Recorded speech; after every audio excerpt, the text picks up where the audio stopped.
High সবাইকে, কেমন আছো তোমরা সবাই? আশা করি সবাই খুব ভালো আর সুস্থ আছো।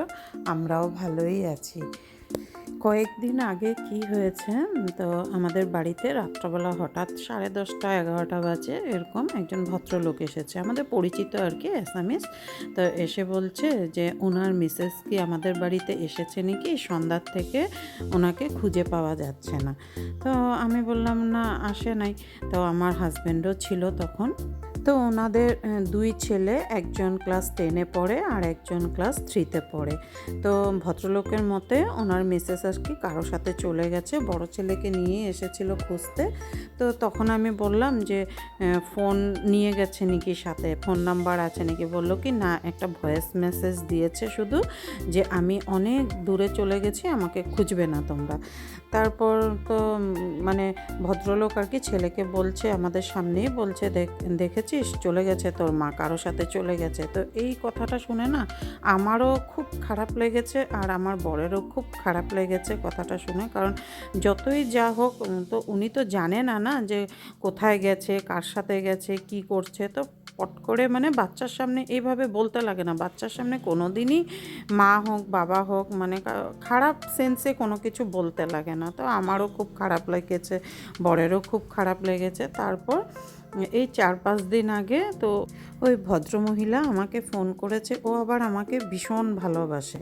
ফোন করে আমি জিজ্ঞাসা করছি, আরে তুমি কোথায় ছিলে এতদিন, তোমাকে তো খোঁজাখুঁজি হচ্ছিল। বলে আমি ঘরেই আছি বাইডো, ঘরে এসেছি। তো অনেক ঘটনা হয়ে গেছে। আমি বললাম কি হয়েছে কি না সব বলো তুমি। তো বলছে যে এরকম সব সময় ওনার হাজব্যান্ড গালাগালি করে, বাচ্চাদের সামনে মারধর করে, কথায় কথায় তর্ক করে, বাইরে কিছু হলে এসে ওর উপরে রাগ দেখায়, চোটপাট দেখায়। ভদ্রমহিলা কিন্তু ভীষণই ভালো একজন মানুষ আর কি। ও বাচ্চা দুইজনকে খুবই ভালোবাসে, ওদের স্কুল আনা নেওয়া, টিফিন বানানো, সারা দিন শুধু দৌড়াতে থাকে, নিজের চোখেই তো দেখা। আর সেই ভদ্রমহিলা বাচ্চা দুটাকে নিয়ে আর কি ডিব্রুগড়ে থাকে, আর ভদ্রলোক গভর্নমেন্ট সার্ভিস করে, তো অন্য জায়গায় থাকে। তো যাই হোক, ওর সাথে আমার অনেকক্ষণ কথা হলো। বলল সব সময় শুধু বাজে বাজে গালাগালি করে, বাচ্চাদের সামনে মারধর করতে থাকে। তো কত সহ্য করব, একটা দিন তো আমাকেও উত্তর দিতে হবে না, সব সময় এইভাবে সহ্য করতে থাকি। আজকে বাচ্চাদেরকে আমরা কোনো দিন পাপার খারাপ কথা বলি না, যে পাপা তোমার পাপা এরকম করে ওরকম করে, কিন্তু মাদেরকে কেন এইভাবে অপমান করা হয় বাচ্চাদের সামনে। তো এর জন্য শিক্ষা দেওয়ার জন্য আমি নগাঁও চলে গেছিলাম দাদার বাড়িতে। আমার বৌদি এসেছিল, বৌদির সাথে আমি চলে গেছি। তখন আমি বলছি আর কি যে কমসে কম আমাকে একটা ফোন করতে তুমি।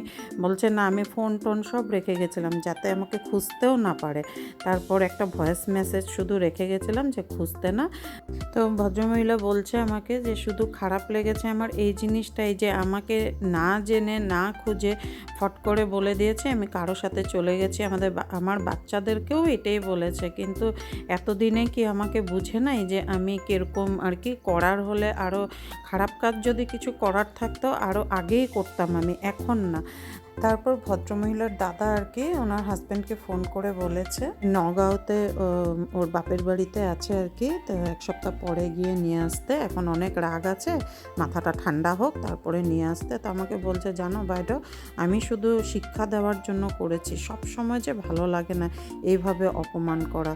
তো আমি ভাবলাম এটা তোমাদের সাথে শেয়ার করি, মানে ঘটনাটা কেন জানি খুব ইচ্ছা হলো আমার তোমাদের সাথে শেয়ার করতে। আমি জানি অনেকের বাড়ির সাথে মিলে যাবে, কিন্তু আজকাল সবার বাড়িতে যদিও এরকম হয় না, কিন্তু তাও কিছু কিছু বাড়িতে থাকে।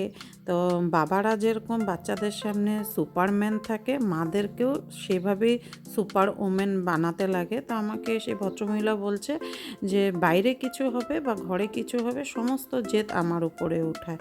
তো খুব খারাপ লাগলো সেগুলো শুনে।